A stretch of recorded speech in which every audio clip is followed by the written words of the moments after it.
Artist का big problem क्या है? पेंसिल की lead break. And I think ये सभी बिगिनर्स ये प्रॉब्लम फेस करते ही होंगे।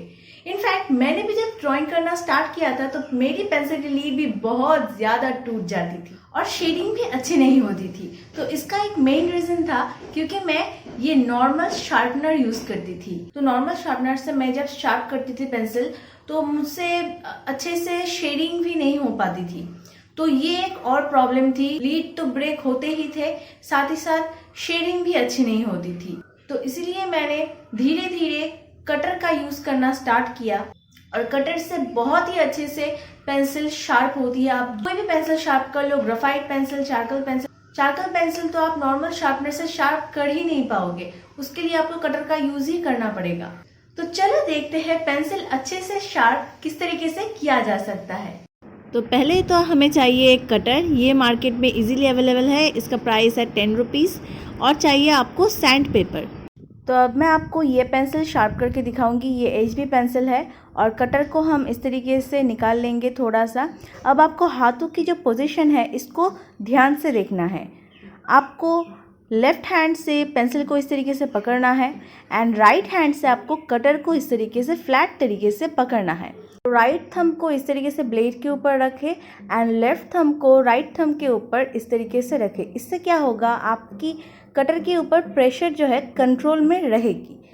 एंड इस तरीके से आप वुडन पार्ट को छील लीजिए एंड केयरफुली इस तरीके से आपको करना है। और अगर आप इस तरीके से सिर्फ राइट हैंड से करेंगे तो आपकी लीड ब्रेक हो जाएगी पहले ही। इसीलिए हमेशा लेफ्ट हैंड से प्रेशर को कंट्रोल करना एंड कट करने के टाइम पेंसिल को इस तरीके से राउंड राउंड घुमाना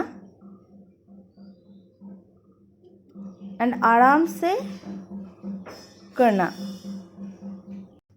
और जब भी आपको लीड दिख जाए तो आपको और भी केयरफुली करना है, नहीं तो लीड आपकी कभी भी ब्रेक हो सकती है। HB पेंसिल की लीड काफ़ी हार्ड होती है, ये इजीली ब्रेक नहीं होती। लेकिन अगर आप ज़्यादा ग्रेड की पेंसिल्स यूज़ करेंगे तो लीड ब्रेक होने की चांसेस उतनी बढ़ जाती है।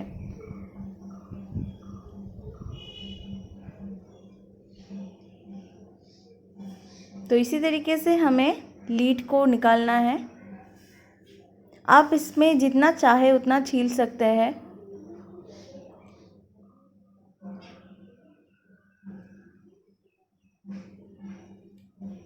तो लीड हमारी बाहर आ चुकी है, मैं इतना सा ही रखूँगी। अब कटर का यूज़ करके ही मैं इसको थोड़ा सा शार्प कर लूँगी। अब कटर की पोजीशन आपको देखनी है, फ्लैट तरीके से आपको करना है। अगर आप इस तरीके से करेंगे तो ठीक है, लेकिन अगर आप इस तरीके से करेंगे तो पेंसिल की लीड आपकी ब्रेक हो जाएगी। इसीलिए कटर को हमेशा फ्लैट पोजीशन में रख के आपको ये काम करना है। अब हमें चाहिए सैंड पेपर। तो सैंड पेपर में अब मैं इसको रब करूँगी। इस तरीके से आपको रब करना है और रब करने के टाइम आपको ये ध्यान में रखना है, आपको राउंड राउंड घुमाना है पेंसिल को, जिससे कि चारों तरफ जो है शार्पनेस बनी रहे। तो शार्प होने के बाद कुछ इस तरीके का लगेगा एंड इसको आप कोई भी क्लॉथ से क्लीन कर ले। तो अब मैं दिखा रही हूँ आपको 8B पेंसिल शार्प करके, जिसकी लीड ब्रेक हो चुकी थी क्योंकि मैंने ज़्यादा शार्प कर लिया था।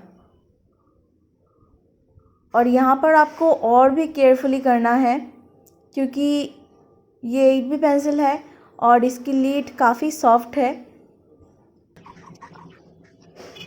आप बहुत ज़्यादा लीड को बाहर मत निकालिए, आप चाहे तो निकाल सकते हैं लेकिन वो कभी भी टूट सकती है। इसीलिए मैं जितनी निकाल रही हूँ आप उतनी या फिर उससे थोड़ा सा ज़्यादा निकाल सकते हैं, तो आपकी लीड ब्रेक होने की चांसेस जो है कम हो जाती है। आप काम करोगे तो भी आपकी पेंसिल की लीड ब्रेक नहीं होगी। एंड इस तरीके से आपको घिसना है। एंड इसका जो पाउडर आप देख रहे हैं इसको आप स्टोर कर सकते हैं।